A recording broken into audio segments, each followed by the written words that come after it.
Everybody, how's it going, man? It's your boy DrkBLADExx, a Dark Enforcers Esports Gaming Network, aka Black Hawk Division Leader for DCUO. What's going on? What's good with your pimp? Yeah, we're doing big things. As you can see, we're in the T7 alert known as Phantom Zone, doing the feat, as from the title of the video, Nothin But Chasm. This feat, as I said, takes place in Phantom Zone, and the very first part of it, and the very beginning. So this is one of those feats that if you don't do it or if you mess up, just disband, re-queue, go right back in there again. This is a first attempt feat. Now by first attempt, I mean if anything goes wrong, as far as, you know, messing up, disband, restart. Now, let me further explain what I mean. For this feat, on the first attempt, get all the crystals into the chasm without, you know, failing to do that, and then defeat jor-el. Let me try to make it a little bit more better understanding. Alright, so there's different sets of crystals in there. There's the blue crystal, the red crystal, the green crystal, the yellow crystal. So that's 4 sets of crystals, right? However, you only have to worry about 3. Don't worry about 4, just worry about 3 crystals. 3 sets. It's random which set it is. But anyway, whenever the sets come up, and you'll know how they come up because while you're fighting jor-el, and keep this in mind, do not just wipe him out. If you just wipe him out, you're probably going to fail the feat. You need to bring his health down gradually so that you have a chance to get the sets of crystals to pop up. You only need to have 3 sets pop up. So, that's all you need to worry about. But anyway, back to the description of the feat.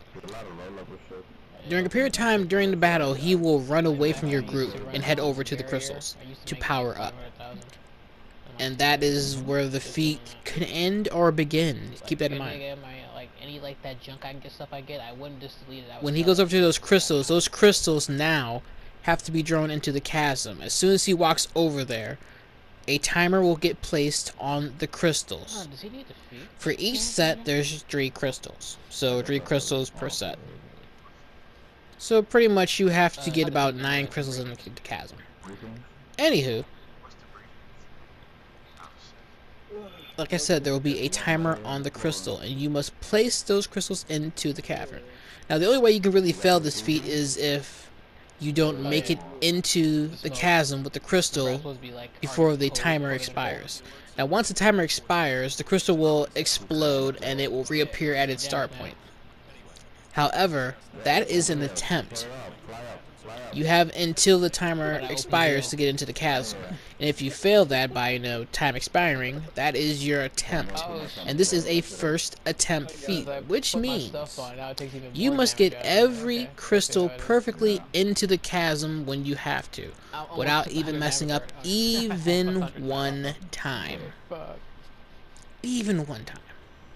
You must do this perfectly, pretty much. I hate to put it that way, but that's what you have to do. Right, so anybody who's ever watched my videos know that I do it from a viewpoint of you being a low CR. Unfortunately, I won't be doing that on this video, but that's actually a good thing. You see, this is the very first beginning part of the raid, and this is where this feat takes place. So with that being said, you don't actually have to complete the raid at all if you're just going for this feat, which is... This video tells you about just how to beat this feat, not how to beat the raid.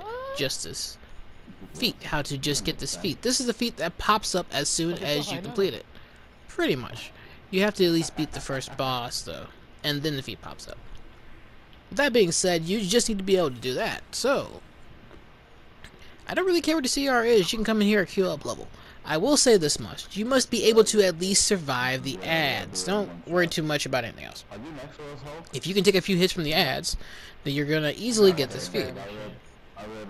That being said, of course, the higher your CR is, the better you will be. Survival-wise. Also damage and speed-wise.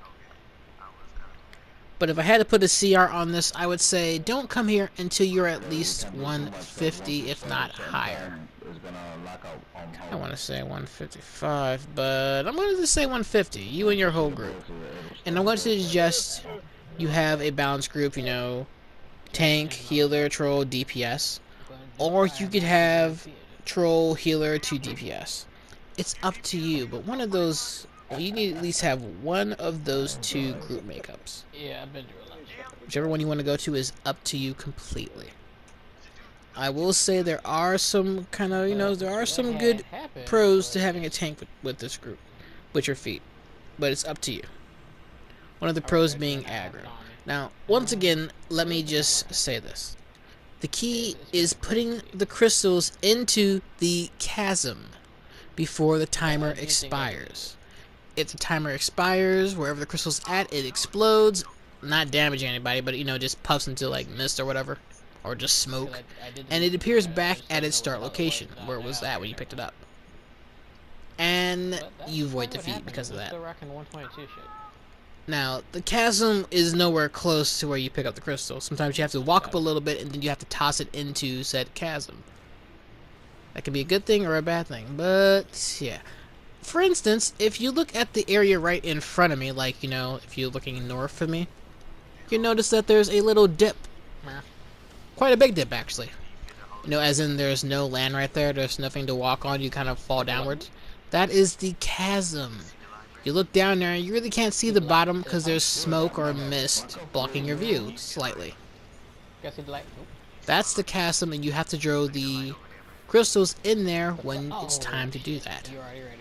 Alright, once again, if 150 CR, you and your whole group that, being 150, whatever makeup you guys got, if that's not good enough for you guys to do this feat, you can always just come back here when you're, a higher CR, or not just come back here, try for that feat when you're higher CR, up to you. However, let's talk about a little bit of strategy here. Now, just so you guys know, this feat takes place at the boss fight, as you said, Also, the boss fight does not start until the very last ad is destroyed. So here are my tips for helping you guys along. Take out the turrets. You're going to see tons of turrets up here. I would take them out first. Take them out before you take out the ads. Take out the turrets. That way the turrets are definitely out. And also, if there's anything else you want to do here before the boss fight ends, you're probably going to want to do that. For instance, there's like briefings here that you can pick up. Sorry, I won't be showing you where they're at. This isn't that type of video. But there are briefings here, investigations, things like that. If you want to pick those up, you're definitely going to want to do that before you defeat the boss. Once you defeat the boss, you're in another area. Hey, we can go for that. There is no like pause or waiting or nothing like that. You're in another area.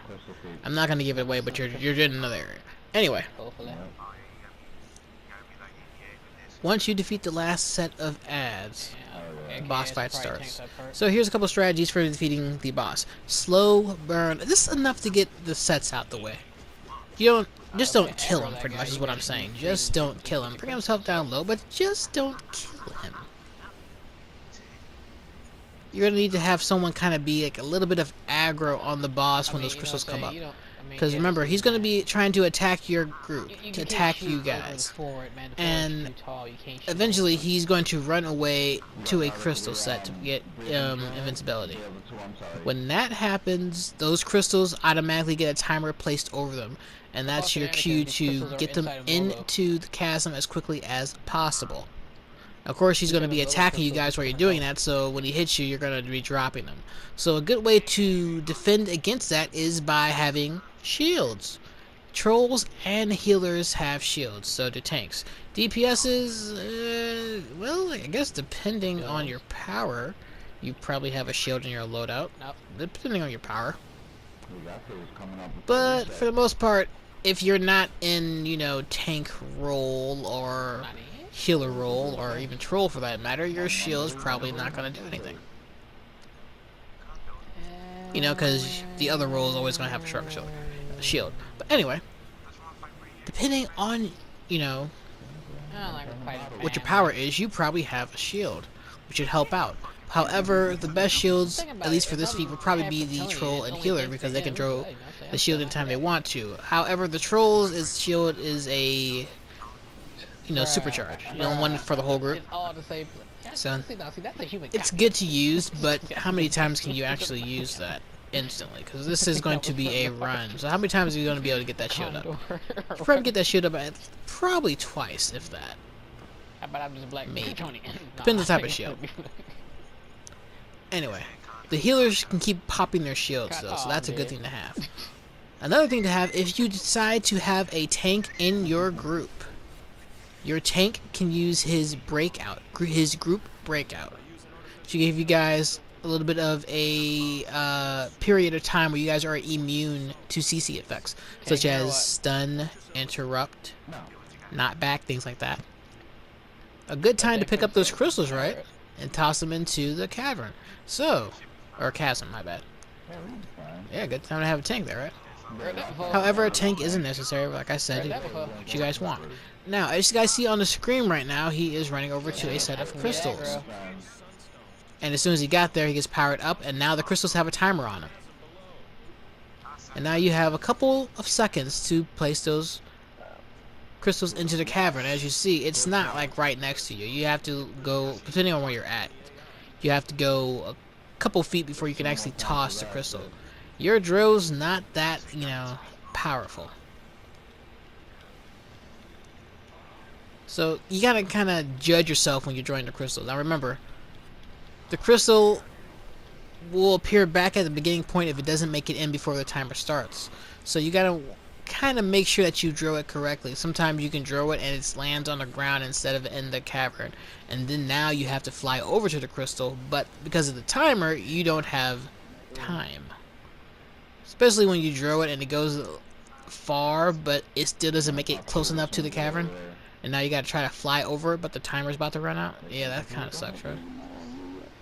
You kind of want to judge for yourself where's a good place to be, or a good distance to the chasm before you do your drill.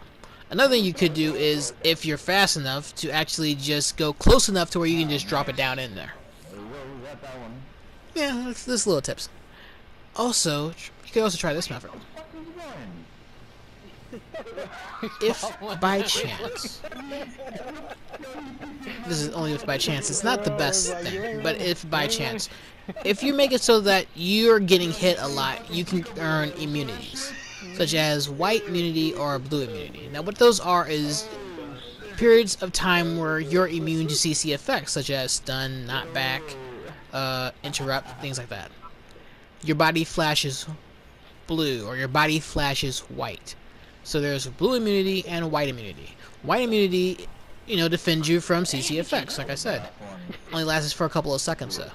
Blue immunity, same thing, only lasts for a couple of seconds. However, the blue immunity will defend you from damage as well. That's why you see tanks that, for instance, like a rage tank at level to queue in to, for instance, Prime Battleground, the T4 raid. At level, a rage tank will go in there, will use their, you know, role efficiently, plus use blue immunity to make sure that they don't get killed. So they'll go into the raid solo and defeat it at level. So you got like a CR 75 or 72 tank going in there and soloing the raid. Anyway, you can use these strategies to get this feat, and once you get those 3 sets of crystals in there, you're now free to just kill him, burn him as fast as you can, or just do things as regular, you know? But this is what I'm talking about. As soon as you beat him, cutscene, you're in the next area. But just do things regularly. You see, this is back to business. Now we just have this boss we just have to kill. Pretty much no problems. Anyway, guys, I hope you liked this video. If you guys have any questions or comments, leave them in the section below. I will read them, and I will get back to you. Also, if there's anything that you kind of would like to see on this channel as far as like feat videos or things like that, let me know also. I like getting new ideas for videos. Anyway, guys, thanks for watching this video. This is your boy DrkBLADExx, Dark Enforcers, aka Black Hawk Division Leader for DCUO. Dark Enforcers, Darkness Rises. Holla. Once again, thanks for watching this video, guys. See ya.